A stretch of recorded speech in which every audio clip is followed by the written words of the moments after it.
Hello, everyone. So I think it's time to start, if you agree, because we waited some more minutes to host to welcome people joining, and I think that people will join also during the speech. But it's time to begin. I'm very happy to be here today because. This is one of the first actions organized by our work package 5, that is, the work package related to social responsibility and citizen engagement within our European Alliance project named Ulysseus. And therefore, I welcome you. So just a few information and a few instructions for this seminar.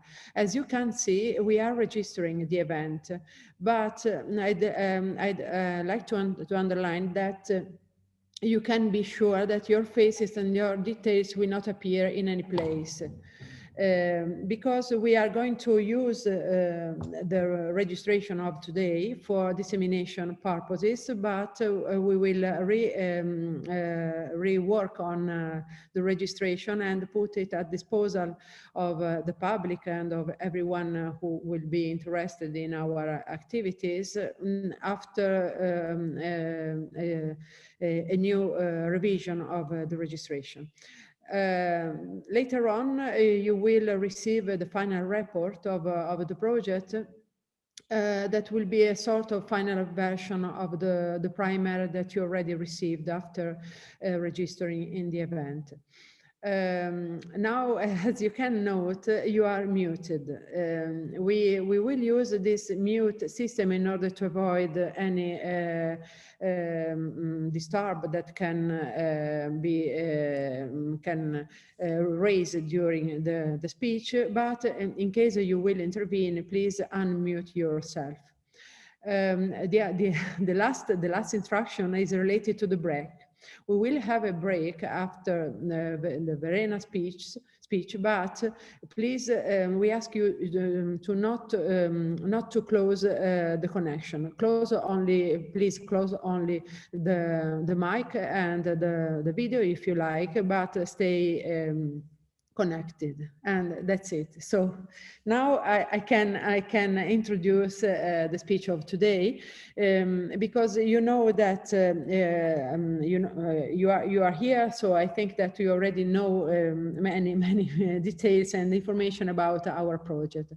But you know that Ulysseus is first of all is a complementary and dynamic and versatile alliance, and this is demonstrated by the meeting of today. The definition of our project is give an accurate idea of what we are. Among the other features, Ulysseus is an international and open to the world project. And the idea of making together a long trip like that one of the hero Ulysses did is a very good one, because we would like to have the chance to have a trip with you during the life of Ulysseus and also beyond. As said, our work package 5 is devoted to the external world, and has been designed precisely to respond to the expectation that academies are facing nowadays, to be open to the external world, to the external actors, to include all citizens in the activities, and to share the results of the research, and to get down or out, as you like, from the so-called ivory tower. This is not only a constraint or a requirement from the European Union, but it's also a specific need that Ulysseus took. And we are trying to respond. We are trying to respond even today together. We'd like to recognize that no innovation and no change can be done without involving the surrounding environment and the citizens. In these actions, Ulysseus would consider the needs and expectations of stakeholders and society. We'd like to use the point of view of citizens as a center point of observation from which everything arises. our research, our education, and our activities in general. So to resume an open and responsible and inclusive alliance. Now, nowadays, we think that a significant engagement will allow not only our project, but the European higher education system and our organizations as well, will allow to demonstrate quality and increase transparency. And in this way, we will help build a mutual and trust and better recognize roles and knowledge exchanges among citizens and academies. We think that our academies have a social responsibility. We know that the Erasmus Plus program has been an instrumental, a very important instrument for scaling up successful practices of best sharing, of best practice sharing and knowledge exchange and education enhancement in Europe.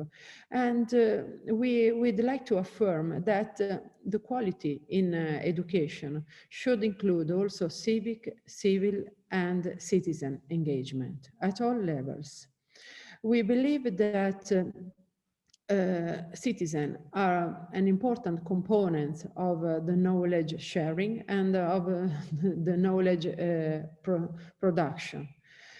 We know that we are all living hard times. According to our Italian, one of the most affirmed national newspaper, during the emergency of COVID-19, a robust retirement of the participatory actions has been registered. So there is a lower interest towards public engagement, civil services, citizens' involvement, and others. And the situation will last even after the emergency. This is what is foreseen, unfortunately. But we are here, and our project, our team, believe that a new interest can be raised, also thanks to the activities from the European projects. Moreover, we would think of Ulysseus as a possible driver for change. We see that a very low amount of initiatives towards citizens' engagement stemmed directly from academies. And our host today, our Verena Ringler, will illustrate it to us and will explain also the contents of this citizen engagement. Recently, several countries put in the evaluation system of the universities indicators and parameters towards the engagement with the external world, probing how necessary is today's seminar, if any one of us would doubt. I hope no. Just recently, last week, we Ulysseus organized one open day where different sectors and domains were dialoguing. A long list of associated partners is accompanying our project. There are many NGOs and associations of citizens too, putting together diverse sectors, discipline, cultures, origin, geographical distribution, and so on, in a continuous open dialogue. And this is our hope. We want to base our project on the awareness of the common destiny and the common origin that all of us can find in the European Union. It does not matter who we are or where we live or what we believe. The two tasks related to citizen engagement within our project are just devoted to this, to the openness. The openness of our academies to the citizen, to the external curiosities, needs, and demands, in a two-way exchange and in a co-creation mechanisms. We'd like to share and not to hoard, not to only to give, to transfer, but to share. And these are, we think, pervasive actions. At the basis of everything, there will be inclusion and equality. And these are the other two values at the basis of our work package. And this was my few words related to the event of today.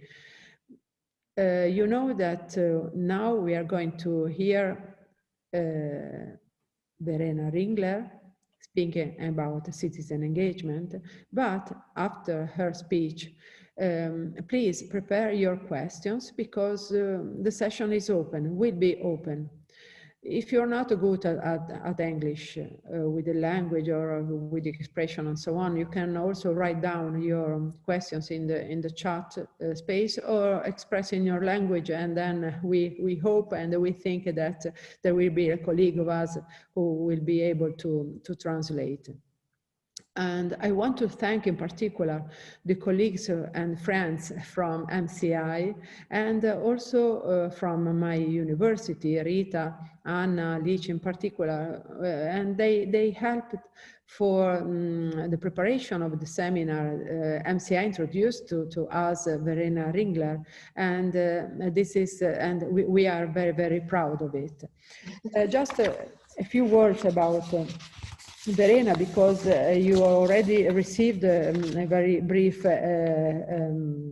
profile in the primer that you had in your email.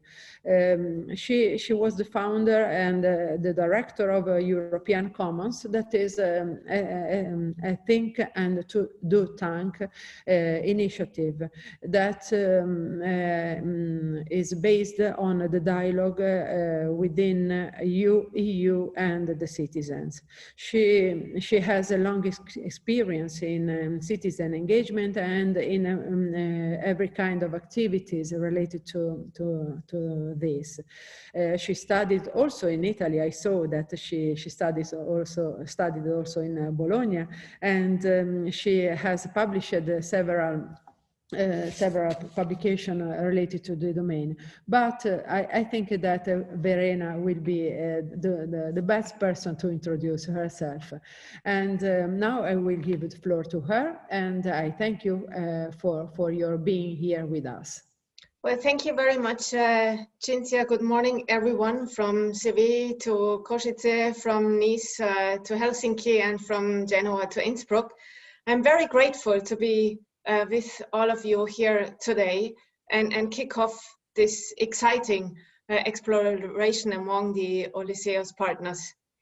Who am I? As Cinzia just hinted upon, I'm certainly a practitioner, not an academic, nor an EU official. I am somebody who shuttles between the worlds. I try to translate and to build the bridges between the mentalities and the logics and the worlds of institutions on the one hand, and on the other hand, the mentalities and the worlds of practitioners and the people on the other hand. So you can call me an explorer, but also an entrepreneur and an enabler, somebody who loves to dream big, but also equally implement big. And that brings us, of course, to the core of the Ulysseus theme. Because for all these years, I have been trying to lift the potential of United Europe. I have been insisting that there is still more we can get out of this amazing civilizational experiment in supranationality. And oftentimes I came to quote Antoine de Saint-Exupéry, who once said, well, if you want to build a ship, don't drum up the people and collect, wood and don't assign them the tasks and the work they have to do, but rather teach them to long for the endless immensity of the sea. And this, I guess, is what describes my approach. And as we embark on the Ulysseus adventure together, we are all explorers now. And I was very humble, but also proud and happy to try and undertake a mapping exercise for this group today. I tried to sketch a map of the sea and possibly interesting destinations for the Ulysseus community. So I'm not the kind of person who will hand us or you all the final answers. But all I have to give is a compass. So I try to sense and to sketch the directions and destinations that might be interesting for Ulysseus, both on the theory of public and in particular citizen engagement, and foremost on interesting good practices or inspirational case studies. So the aim of today is to get inspired, not more, not less than that. I want you to start longing for the endless immensity of the sea. So in that vein, next slide, we can start with this mapping exercise. Imagine us to be in the harbor and see where we could set our sails towards. The large umbrella concept that we find ourselves in is called public engagement. And really, it encompasses a whole family of different types of engagement, including citizen engagement. So we use the definition of the British Coordination Centre for public engagement because we think it really describes Ulysseus's task and quest in the best way. It says that public engagement describes the myriad of ways in which the activity and benefits of higher education and research can be shared with the public. Engagement is by definition a two-way process involving interaction and listening with the goal of generating mutual benefit. Next slide. Now, why is public engagement interesting? Of course, it's the one amazingly rich connection point between universities and research and societies or regional innovation ecosystems or regional economies. So when people talk about public engagement, they often mean sort of two realms. The first one is the idea of bringing your research and bringing all your academic findings closer to the people. You have outreach, citizen science, participatory science, lifelong learning, community engagement, engagement with partners, or collaborative research. But then you also have the university as a player vis-a-vis the larger public community out there. And of course, universities engage, for example, through corporate social responsibility. Next slide.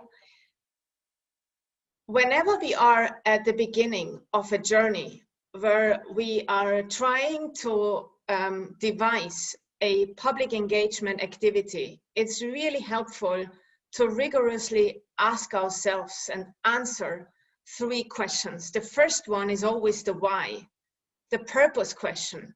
Why do we desire and plan this kind of public engagement? The second question leads us to the people, to the who. Who shall be involved in the project as participants, as partners, as deliverers, and how can we best consider their needs and interests in developing the specific approach? And the third question, one that we at European Commons devote a lot of time and energy to, is the how. As some of you know, form follows function, and so process needs much more attention than often we thought. We need and we want to find the process that's appropriate for the purpose and the people that we aim to engage with. So these are the three P's to ask first: the why, the who, and the how. And in the center, you see the evaluation. Of course, many of you have worked with and conducted evaluations before, but it cannot be said often enough that in any public engagement activity, we see evaluation as the best friend. It's the best kind of sounding board, the reflection board, It's the idea where in a project we can all calibrate and learn. We can share knowledge, and therefore in public engagement activities, it's often helpful, but also a kind of trend to not just bring in the evaluators at the end and have them conduct interviews and click the boxes and so on. But no, formative evaluation is what you want to look at. Formative evaluation means the evaluating team accompanies your public engagement team from day one onwards, and therefore becomes an important co-traveler on the journey. Now let's look at the practice. In my assessment, and really there is no canonic or official academic map to any of this yet, but in my humble and personal assessment, currently one of the European Union's most audacious and large public engagement projects is the new European Bauhaus.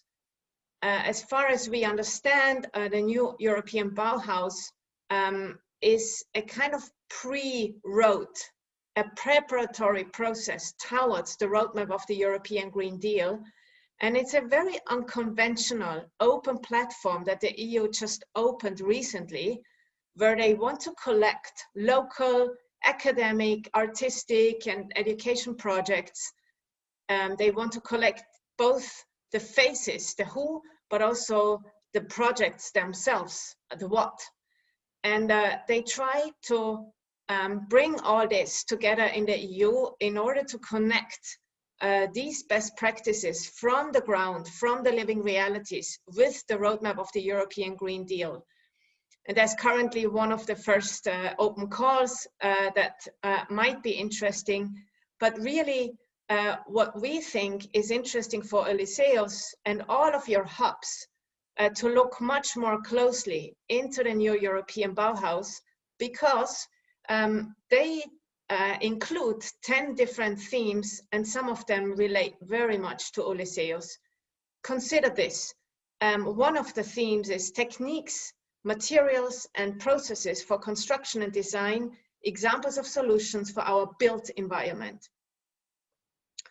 But this Bauhaus is not just about the built environment, right? It's also about the buildings in our heads and in our souls and in our spirit. So this is also about the spirit of circularity, making the circular economy real.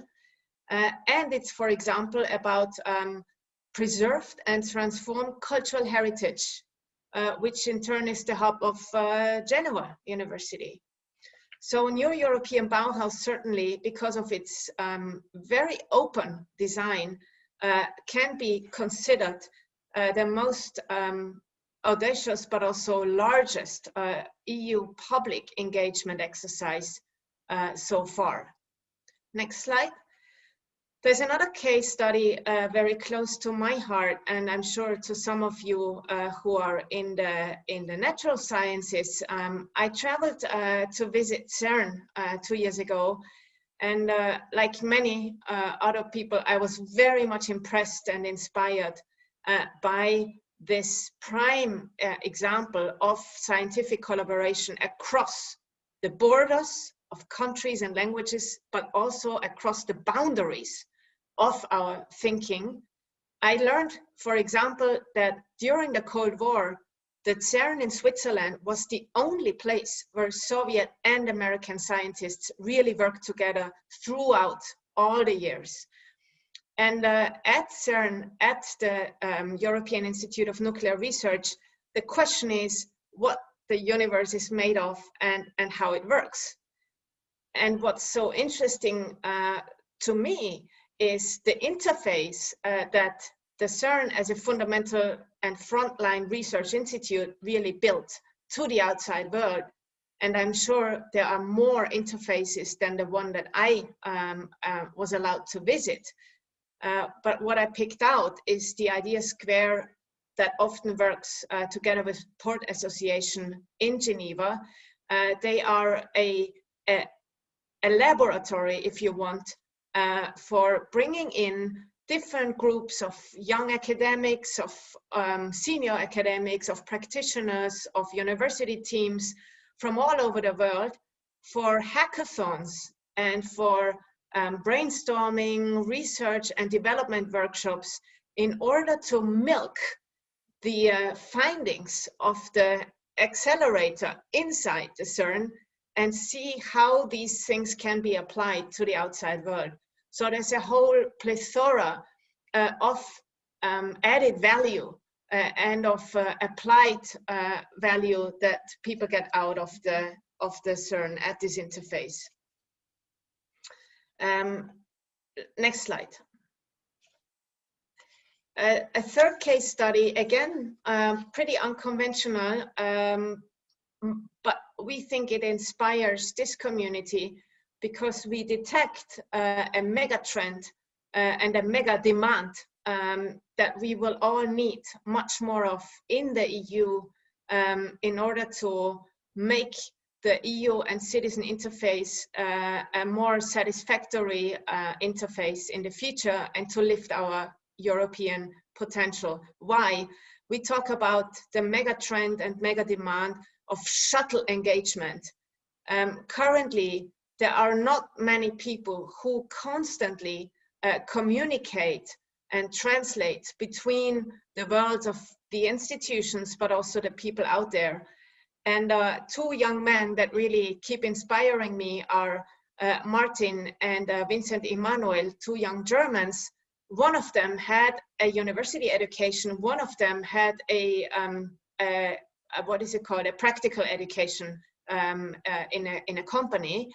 And they approached the foundation where I worked in 2013, and they said, look, we are just interested to get to know young Europeans, especially in South Europe.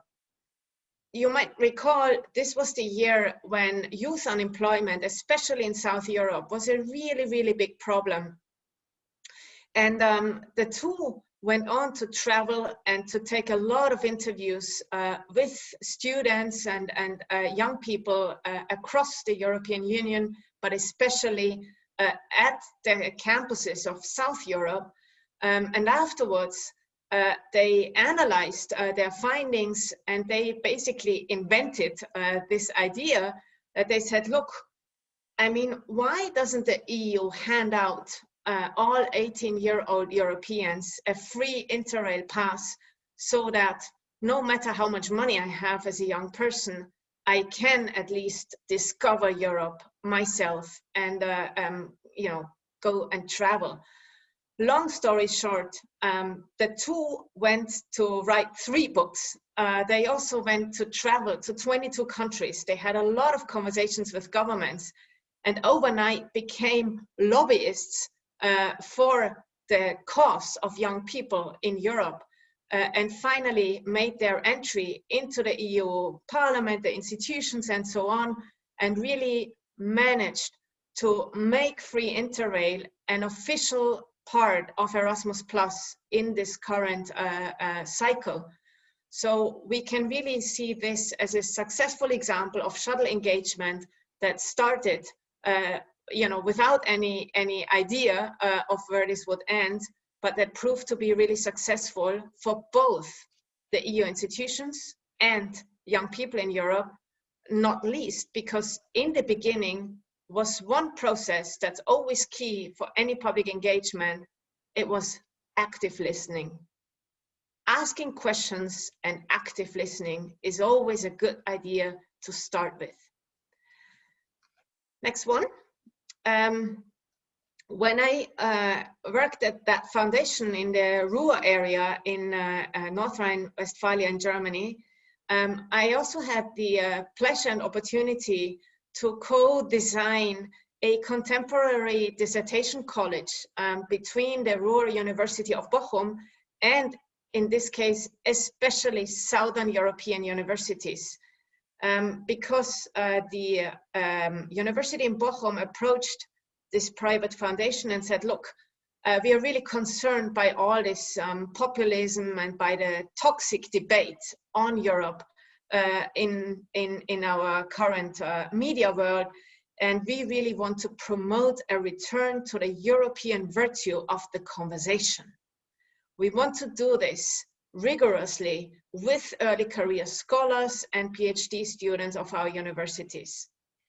And what finally the design of this project came up with is, yes, this is a kind of exchange program across the borders, where again, young PhD students and next generation scholars can do an exchange and get in touch and work with other peers at other universities.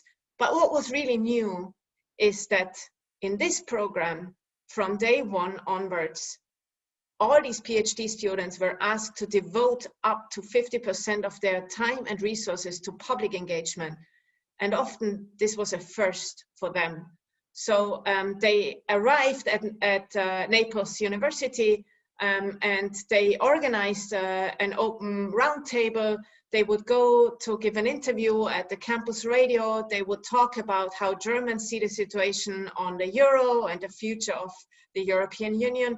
You can imagine, but this has proven a really not very visible project. It's not large, but it has proven a really active and living laboratory also of public engagement that universities and academies can conduct.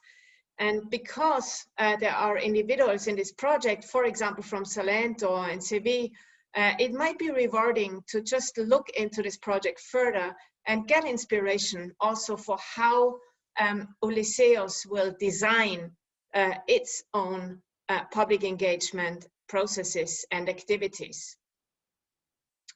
The next one is still in a planning stage, but it would basically be a public engagement activity that is more radical and more institutional and more systemic than what I sketched right now. As also in Ulysseus, it's often written that the European Green Deal will be the one sort of transversal narrative and also research task that will go through all of our hubs and all of our working packages.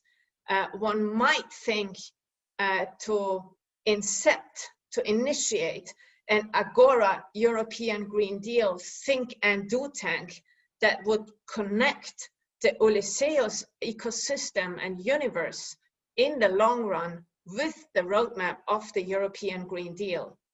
So it would be something like this Bauhaus that comes from the EU to the outside world. It would be something like an answer of Ulysseus back to the larger European transformation process, which of course will involve a lot of the CEOs, a lot of the enterprises, businesses, but also all sorts of social education activists in our regional ecosystems in the future.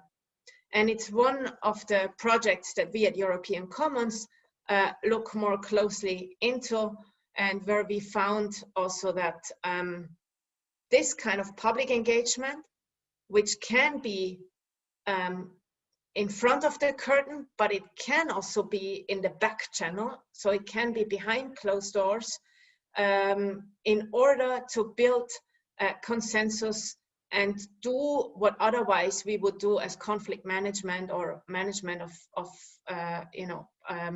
very large conflicts of interest in the background. So counterintuitively, public engagement does not by definition mean a publicly visible exercise. The Agora European Green Deal as an idea would work both in the public, but it would also work in the safe space where especially opinion leaders and professors and so on of our regional ecosystems could have a conversation in that kind of safe space where there is no journalist attending and immediately bringing this out to the world. Let's move to the more narrow concept that's also the opportunity and the main content of work package 5 that brings us together here. It's the term citizen engagement. And the conversations that we and Cinzia and Rita of Genoa University had in the run-up to this process shows that in the English language, there is this map that I draw for you now, where we can say, okay, public engagement is the big umbrella and citizen engagement is something more narrow. However, all of us acknowledge that in our respective languages, in French, in Finnish, in German, and so on, in Slovak, we don't necessarily share these specific definitions, nor are the definitions and exact mappings that I share with you today already something that everyone has to know and that everyone agrees on in our university system or in the EU. To the contrary, also here, it seems that a lot of the field is still fuzzy. It's very dispersed, and a lot of it is unexplored territory, also in terms of proper research methodology and so on. But again, humbly enough, like in our experience and research, it became clear that public engagement is the broad umbrella, and citizen engagement is something that is a key subfield of that umbrella, because citizen engagement is usually a top-down initiative where an academic authority or the EU or your city government says, okay, I want to change my budget for the next 10 years, or I want to change my climate strategy for the next 10 years. And in a certain component and process, I want to hear what the citizens think and what they want to bring into this larger process. So usually it's this top-down process where you do have a much more functional and defined place and role for the citizens when they come in, how they come in, and to what end. And now your first question will be, oh my gosh, what are the differences between public engagement and citizen engagement? And we found at least 6 of them that help us to understand the differences. So the first one, again, public engagement is an umbrella concept. It's the big map. Citizen engagement is a sub-concept. But public engagement can also be standalone activities.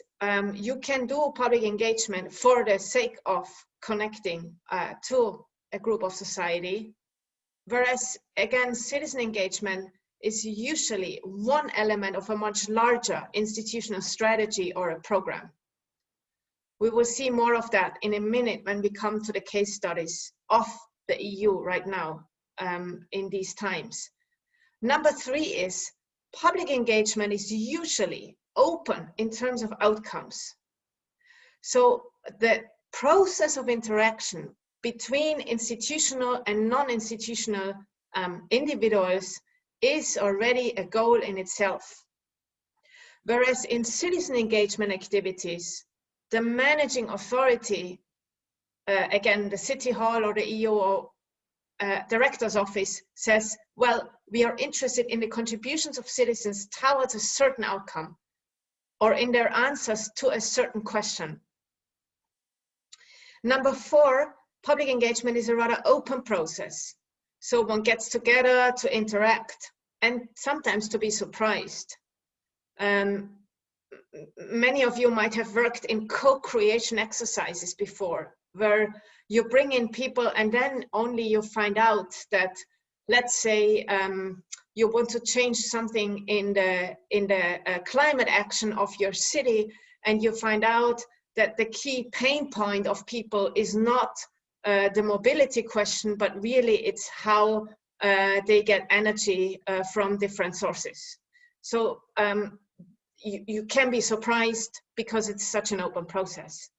Whereas in citizen engagement, it's usually a rather close process where you have a specific timeline, where you have maybe a website of the European Union or by the City Hall, and you can type in your specific points that you want to bring into the process. Number 5, and maybe this is coming to the core and the easiest difference is to remember. In German, we have a saying, der Weg ist das Ziel. So the path is already the goal. And public engagement is all about that. The process is at the center stage. And this brings us to the last point. The desired outcome is often of a cultural or intercultural or a social nature. What do I mean? Well, you do this for the sake of interaction, and often you want to build trust. And trust building is something that can be called let's say, sort of, it's the most difficult, but also the most demanded action in today's European Union, because we found out that trust can only be established and constructed in direct human contact. You cannot email, you cannot send it by a policy brief or whatever. And trust might be called the real goal of the 21st century. Human contact is the goal of the 21st century, not the data. Sorry, Helsinki with the AI hub in Ulysseus. But it really means that human interaction is something where you want to look at trust building and therefore get the people together in one room analogously, okay? And citizen engagement is much more functional. It's as well, we want to look at the results. The results are at the center, and the desired outcome is of a thematic or functional nature. Now, why citizen engagement, and what are the advantages of that? Of course, connecting citizens and experts and policymakers offers already value in itself, as we just heard, but there are also proven advantages that really decades of testing have rendered.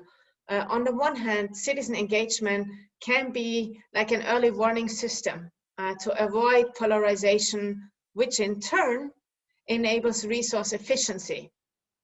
So one can even make the macroeconomic argument for citizen engagement, because polarization is always the most expensive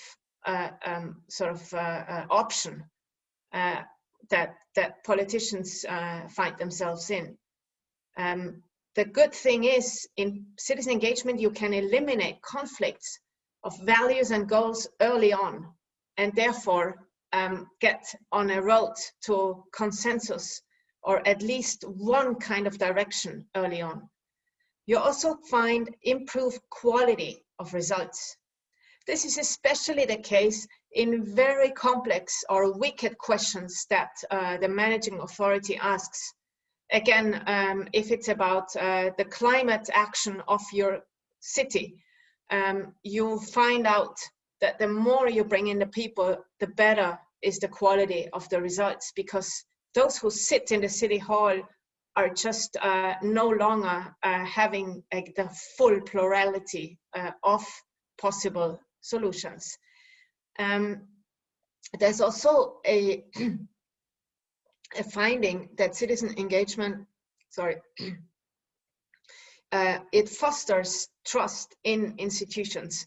It enables citizens to gain insight into the process and the complexity of a democratic decision-making process. They also tend to trust more in the rules and in a rules-based order as such, often because citizen engagement works like civic education, right?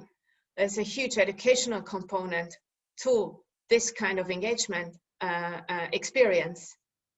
And this also renders higher legitimacy of decisions, because the moment citizens are part of a process, they tend to accept whatever decision is taken later in a much broader and open way.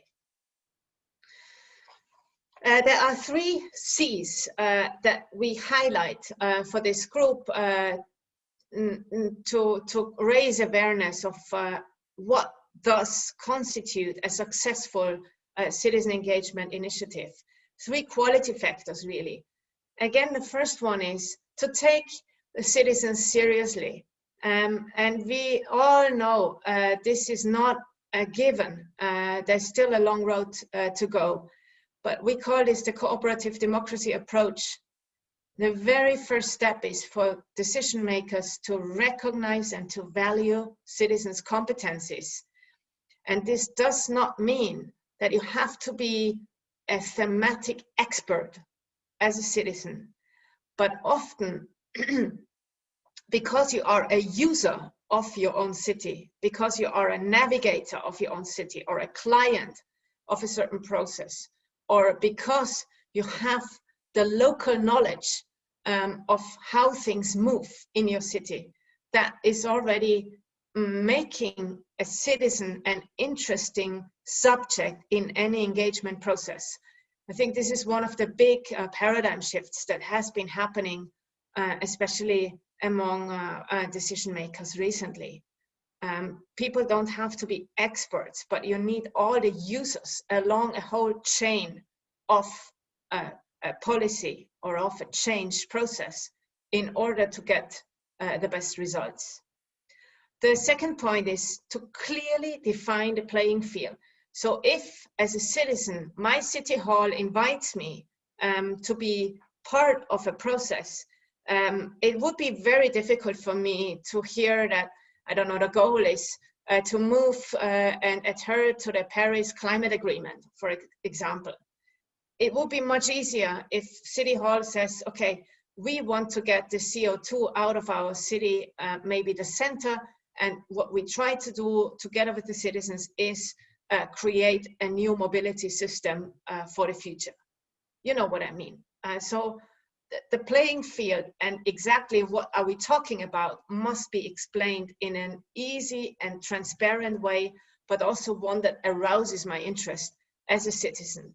If somebody says, look, this is your chance to create world peace, then we know this is very, very large and abstract. And the third C that I would like to share with you is this aspect of communicating and providing information.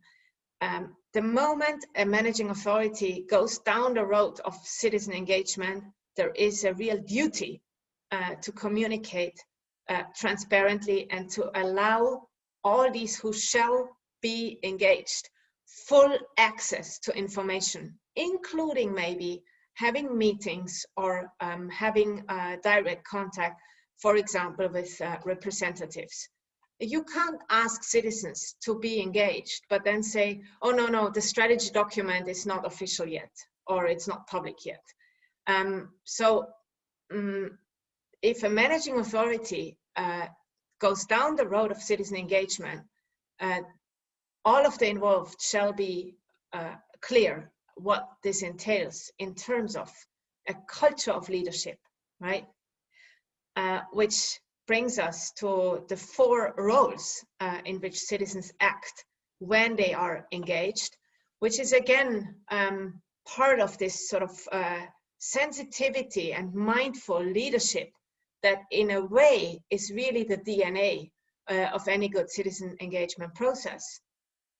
This might be a bit sort of specific for those of you who are in the technical and natural science world, but this is how human sciences talk.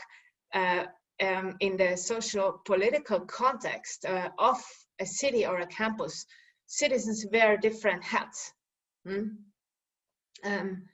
They can be in this process that you plan, your participants and your affected parties. For example, you work with all the people who drive a car in your city, or all the people who drive a car and need a parking space inside the city.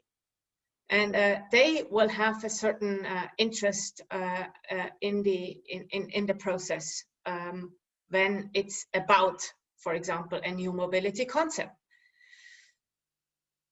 People are also market actors. So they will also influence the process with their decisions as consumers and with their decisions in their leisure behavior. And a third role is that citizens can be civil society actors, whether they are engaged in an environmental NGO or in a church or in an elderly person's community group. They are also civil society actors. And the fourth role is ultimately all of us, most of us, are political actors who participate in elections and referenda. So the four roles are something to just perceive and be aware of before you design and implement a citizen engagement process. Now let's come to the EU. Now, the EU puts a lot of attention to citizen engagement, and here we talk about the EU as a body, as a supranational governance ecology, and on the other hand, the citizens, right? So officially, EU officials talk much more about citizen engagement than they do about public engagement. And therefore, it's also helpful to focus on this notion. Especially when the von der Leyen Commission took office, immediately you would find citizen engagement in a lot of the official mission documents and other documents. And what is important for you to know is that a key role of this is played by the Joint Research Council, which I'm sure some of you have interacted with before. The Joint Research Council in the EU has emerged as the one body that really fine-tunes the methodology, that looks at evaluations, that looks at how to bring citizen engagement more and more and more in a mainstreamed way into the legislative cycle of the European Union. And it's the GRC that also establishes the toolboxes and the protocols for citizen engagement initiatives. So again, I only give you the destination and the direction. For most of you, it might be really interesting to look much more closely into what the GRC is doing vis-a-vis your own work package or your own hub in Ulysseus. Case studies for citizen engagement and the European Union. Let's go and zoom in on the most prominent one that I'm sure all of you have heard of. The flagship project of citizen engagement by the EU nowadays is the Conference on the Future of Europe. It was kicked off officially on 9th of May, Europe Day, just some days ago. And in all the communication and design, it is called a first of its kind, because it involves methodologically and also in terms of scope, citizens in a more ambitious way than ever before. Maybe we can have a look, Magdalena, on the setup of the Conference on the Future of Europe. We will share with you for a moment a kind of organigram where you can see all the entities that are to play together in this conference that will last until 2022, where you do have a plenary at the center, which means the plenary of the Conference on the Future of Europe. And this plenary will meet 4 times until 2022, where you have all the actors of the European Union institutions, so the Council, i.e. governments, but also the Commission and Parliament. And you will have, those are the white dots, you will have citizens present in the plenary, and they are just not, they're not any citizens, but those will be, for the first time, representatives of citizen panels. What is a citizen panel? It's a really new way that the EU finally dared to take. looking back to ancient Greece, where you had the boule concept, so the idea of drawing citizens by lot. It's the lottery concept. So in theory, any of you might receive a letter in the coming weeks or months, and you might be invited to be part of one of these citizen panels. I think there will be, again, 4 of those that will in turn meet a couple of times until 2022. They will be representative in the plenary of the Conference on the Future of Europe. And as you can see, the plenary puts forward proposals on a consensual basis to the EB. The EB is, of course, the executive board. Now, while all this is laudable and amazing and unheard of and huge, those who know these processes further will know that in this arrow here, the orange arrow that says put forward proposals to the EB, lies the certain, let's say, control factor, where at the end of the day, the managing authority will make sure that they keep the lid on the box, that they will ultimately not be overruled by the citizens of the Conference on the Future of Europe, but that at the end of the day, yes, the citizens will get their voice into this process loudly and clearly. However, it is open whether there will be any larger decisions that will ultimately really mirror and take into account what citizens say in this. Let's move for a moment to another new tool that the EU here introduced.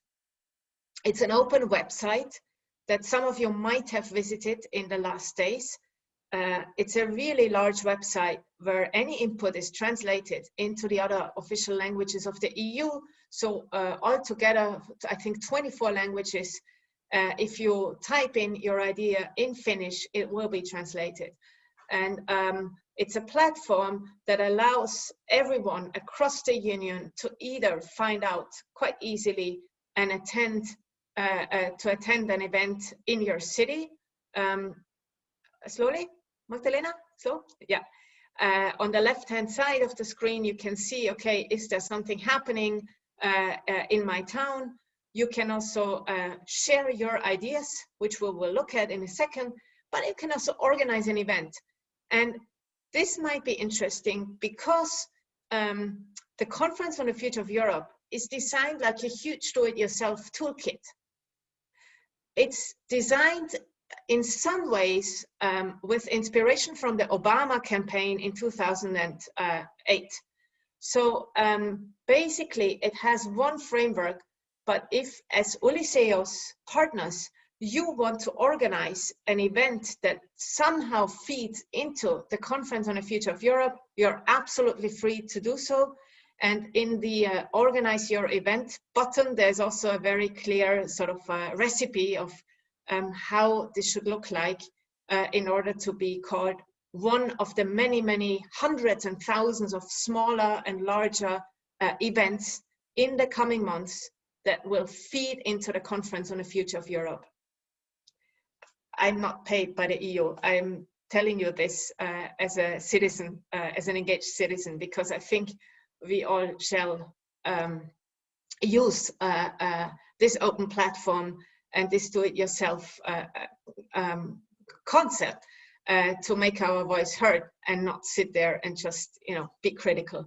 So if we go down for a second and look at the Share Your Ideas section, you will again find a lot of the themes that you tackle in Ulysseus. And you will find some synergies or common connections here. And if we click, for example, on the European democracy theme or thematic track, we can see how many people are following the track. We can see that some of them have already given input. And then you get a little sort of vignette a little window where it shows your input and your idea. And yeah, we go a bit further down, faster. Where are the, here. So here you see more and less constructive input by citizens, but you can also, you see the events and you can see the themes. Here we are. 555 ideas are there. We know that EU has a range of people involved that try to work against you know, a maluse of the system. I'm not fully aware of how they will do it, but in general, here is where everyone can post and input their own ideas in the stream of a European democracy, in this case. So again, Conference on the Future of Europe and Ulysseus, there's only one reason to really connect these two, or there would be many reasons to connect these and no excuse to not do so. Let's move to another example of citizen engagement by the EU, which also many of you know already. It's the Horizon Europe program, the coming very large framework program on innovation and research that has finally been you know, given the green light for this next period. In Ulysseus, a lot looks and many individuals look at the Horizon Europe opportunities in the coming months and years. So I will make this one brief. As you know, the Italian-American economist Mariana Mazzucato was invited to really redesign Horizon Europe and its logic to make it even better for all of us. And she came up with 5 missions: cancer, climate, the marine environment, smart cities, and food security in a nutshell. And in all 5 missions, citizen engagement is now happening or has already happened. The first phase, the co-design phase, is already done. And it means that many hundreds of citizens could go and give their input again in a digital manner by the European Commission. Some of you might know or even participate in these consultative digitally based processes. So the next one will come in the implementation phase and then in the assessment phase. Let's move to a more unconventional project again, where we can already anticipate where this kind of citizen engagement goes next. Because as we saw when we spoke about the 4 hats that citizens wear, it's very hard to find people who are citizens for 24 hours a day, right? In most of your, I mean, in your 24 hours, you might be a business leader. You might also then at night become an active citizen or an active family father or member, and so on.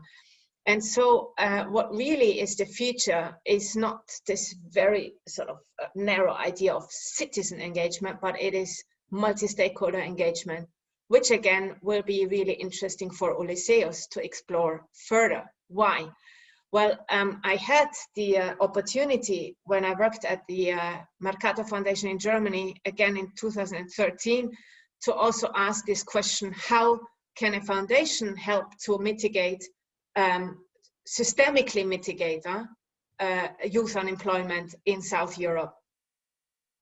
And long story short, we connected with the education department of Goethe Institute in Rome, and together developed 2 regions, Apulia and the Basilicata, where for many, many weeks and months in a continuous way, people from the industry side, people from the industry networks, Confindustria, people from the school family, the school assessorates, the school administration, people from the families, and of course the youth themselves, the pupils and those who were unemployed, all came together in a methodology that's called collective impact, which you don't need to remember now. But what's really worthwhile to remember is that it's much easier to get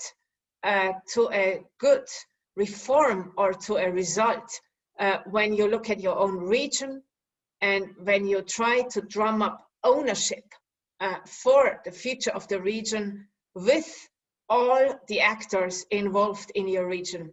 It's really worthwhile getting the private sector on board, and it's worthwhile to get many of these nearly 100 practical partners on board that you have in the Ulysseus Associated Partners list. So basically, StartNet is something like a precursor to what Ulysseus could do with its own hubs and its own aims, looking at forging these alliances, especially between the private sector, the public administration, and those clients or users or main stakeholder groups that shall be affected from the change. In this case, the young people who leaves the school and who want to A, get a job, but also B, get a satisfactory or high quality job. One design trick that helped us make StartNet so successful is that we devoted 50% to the laboratory or the area of Puglia and the Basilicata, but the other 50% from day one onwards went to a small platform in Brussels that since 2015 or 16 brings all the regions in Europe who have similar aims. Yes, we want to improve our employment, but also innovation life, especially for young people. All these regional representatives come together in this platform in Brussels, and they use to learn from each other and inspire each other. So again, as long as an engagement process only happens in one place, often, you know, the wider world just doesn't get to know of it, but also the wider world cannot learn. And therefore, it's always interesting to focus on the case itself, but also devote a lot of energy and attention and resources to some kind of a central hub where all that's done in one case can be translated and shared with the rest. Case study number 9 is the Good Lobby, which was created by an Italian-Spanish academic and activist, one could say, Alberto Alemano. He has written several books. I just have this one here. It's called Lobbying for Change.